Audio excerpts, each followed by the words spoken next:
Hi, and welcome back to The Novelist. In today's episode of The Novelist, we are going to be discussing regulation.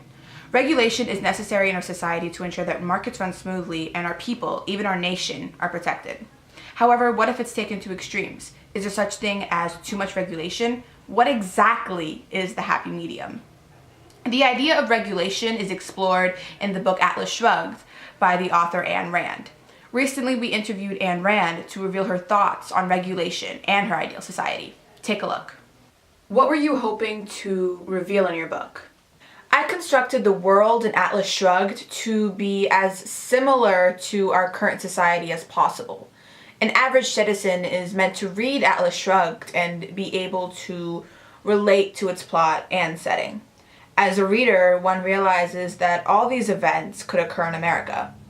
Thus, the readers comprehend the consequences of too much regulation and too many restrictions.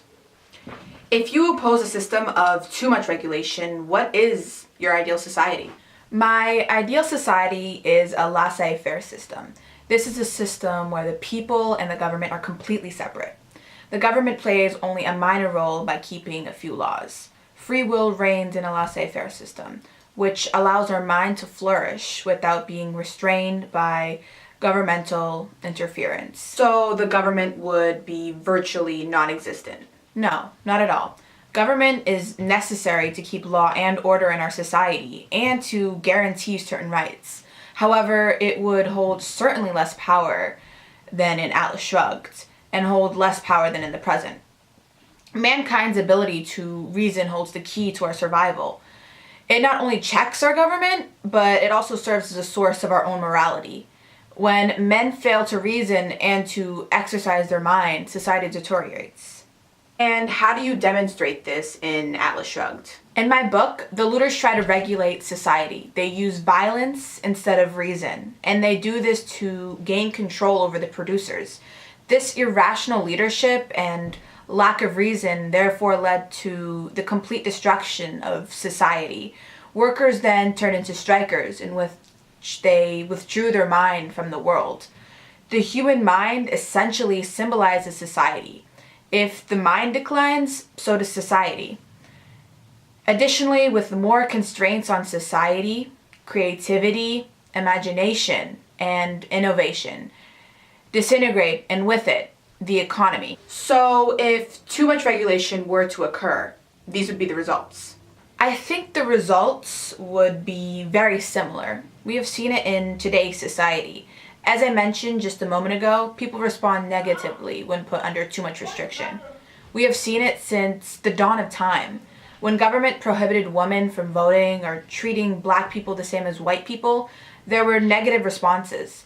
People rose against those restrictions by means of rallies and boycotts, among other things. Just recently, it occurred with the football protest. Dozens of players protested during the anthem in some fashion. If our government became corrupt, I am positive that there would be an uproar by society. Now that I have a better understanding of your concerns as to where our society is headed, let's discuss another aspect of your personal philosophy. I've heard that you believe in objectivism. Could you explain this philosophy further to our audience? This philosophy states that reason is all we need to understand the world that we live in, to earn self-esteem, and to cultivate selfishness. What I mean by selfishness is pursue one's own wishes, dreams, and goals to achieve one's fullest potential. Following objectivism translates into believing that man must live life with reason as an axiom. One must follow their own mind without the influence of anyone else's opinions or principles. Doing so frees one into achieving his or her full potential and purpose in life. I'm opposed to institutions in society because it prevents man from fulfilling all these accomplishments I just described. What do you mean by institutions? I am mostly referring to the government's power over the people, but the restriction can originate from any form of regulation that exists in today's society, such as churches and the concept of religion. I am set out to destroy these institutions. I think the establishment of these institutions creates a pressure for man to live a life of serving others and having a duty of pleasing others. No man should be responsible for another man, and I challenge this ideology. Let's discuss a similar book, The Language Police by Ravitch. Have you read this before? Yes, I have. In The Language Police, certain words were not allowed to be used.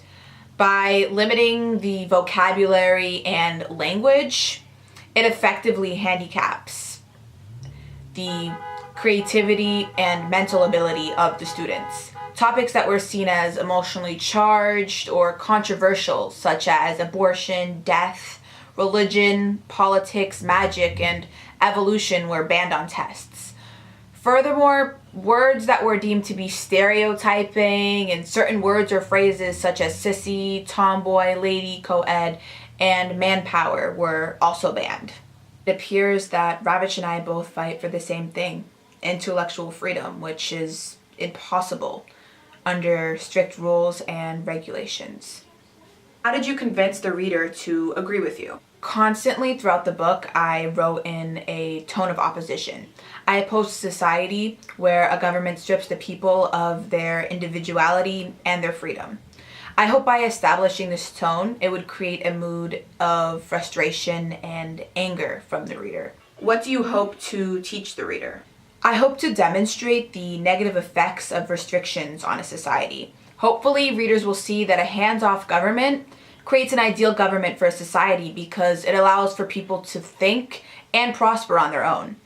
A government which controls every aspect of life should be avoided. In conclusion, what do you think we can do to prevent this kind of highly regulated society?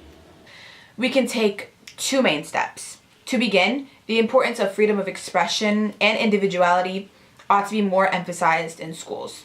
Children and youth are the most likely people to take these ideas to heart.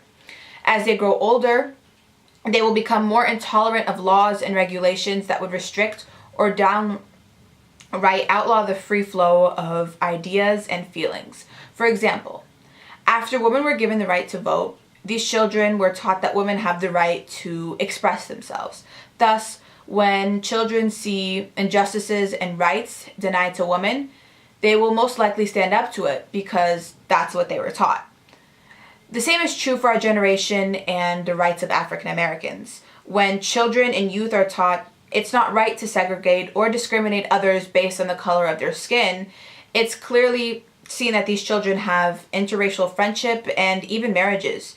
They are more likely to demonstrate and participate in civil rights groups and protests as well.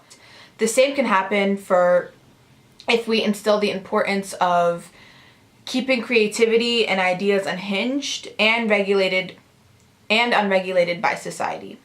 Secondly, adults must be reminded of their rights of both freedom of expression and of freedom to use their minds. Both children and adults crave using their minds in some way, shape, or form.